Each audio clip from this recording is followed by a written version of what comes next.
Alright, I'm going to go over a few problems of least common multiple, also known as LCM.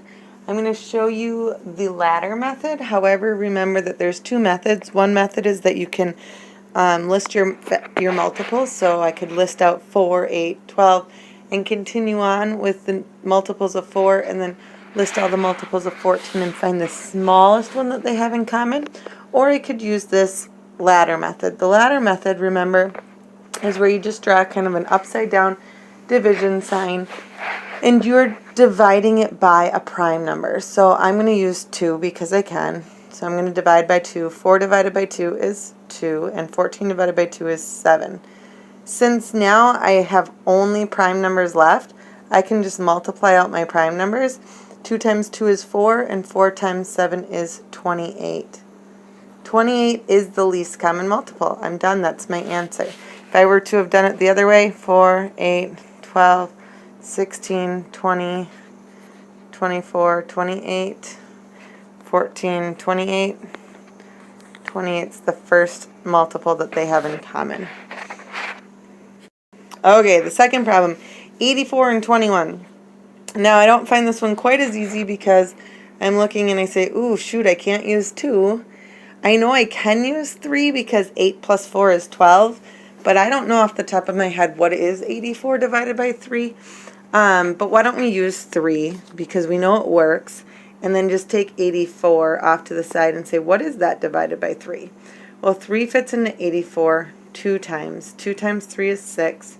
Subtract, I get 2 left over, bring down the 4. I have 24. 3 times 8 is 24, so that's 28. So I'm going to put 28 here. 3 divided by, 21 divided by 3 is 7. And now since I have one prime number, but they're not both prime, I'm going to keep going. I could pull a 7 out of both of these, which is a prime number that works. 2 didn't work, 3 didn't work, 5 didn't work, so then I'd go to 7. Remember, your common primes are 2, 3, 5, 7, 11, and 13 are the ones that I'd like you to just know so that you can try those ones right away. Alright, when I divide by 7, I get 28 divided by 7, which is 4. 7 divided by 7 is 1. Okay?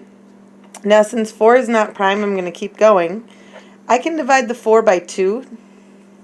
That will make this only prime numbers, but I can't divide the 1 by 2. Because of that, I'm just going to drop down that 1, and I'm going to multiply all these numbers that are on the outside. Okay, so when I do that, 3 times 7 is 21. 21 times 2 is 42. 42 times 2 is 84, and 84 times 1 is 84. So actually 84 works. 84 times 1 and 21 times 4 both equal 84. Alright, here's a sample where I have 3 different numbers. I'm going to do the same thing, only the number has to be able to come out of all 3. So let's start with a prime number 2. 6 divided by 2 is 3. 4 divided by 2 is 2. 44 divided by 2 is 11. And it's not 11, it's 22. I was going to say they're all prime numbers. I wanted to go there. It's not true. Okay, so I have to keep going because 22 is not prime. Is there a number I can divide all of them by? No. So in this case, I'm going to divide by as many as I can, and I can divide 2 and 22 both by 2. So I'm going to use 2 again, but this time because I can't divide 3 by 2, I'm just going to drop down the 3. 2 divided by 2 is 1. 22 divided by 2 is 11. And that's done. Why is it done? Because I only have prime numbers left.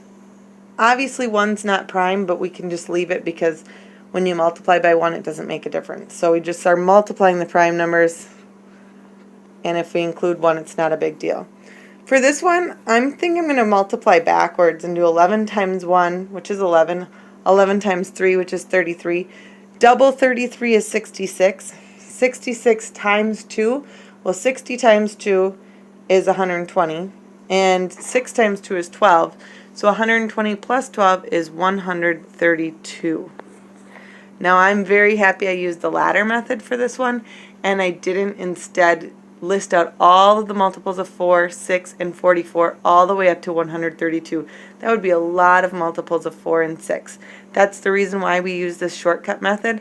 I strongly suggest that you use this shortcut method on your homework because you will have problems just like these on your tests, so you need to be ready for them. All right, make sure you bring your questions to me tomorrow. All of your homework is due tomorrow. Your Cornell notes are due tomorrow. So make sure that you are ready for your test, you bring any questions with you, and that you have your assignments completed. You can review any videos online, and good luck. See you tomorrow.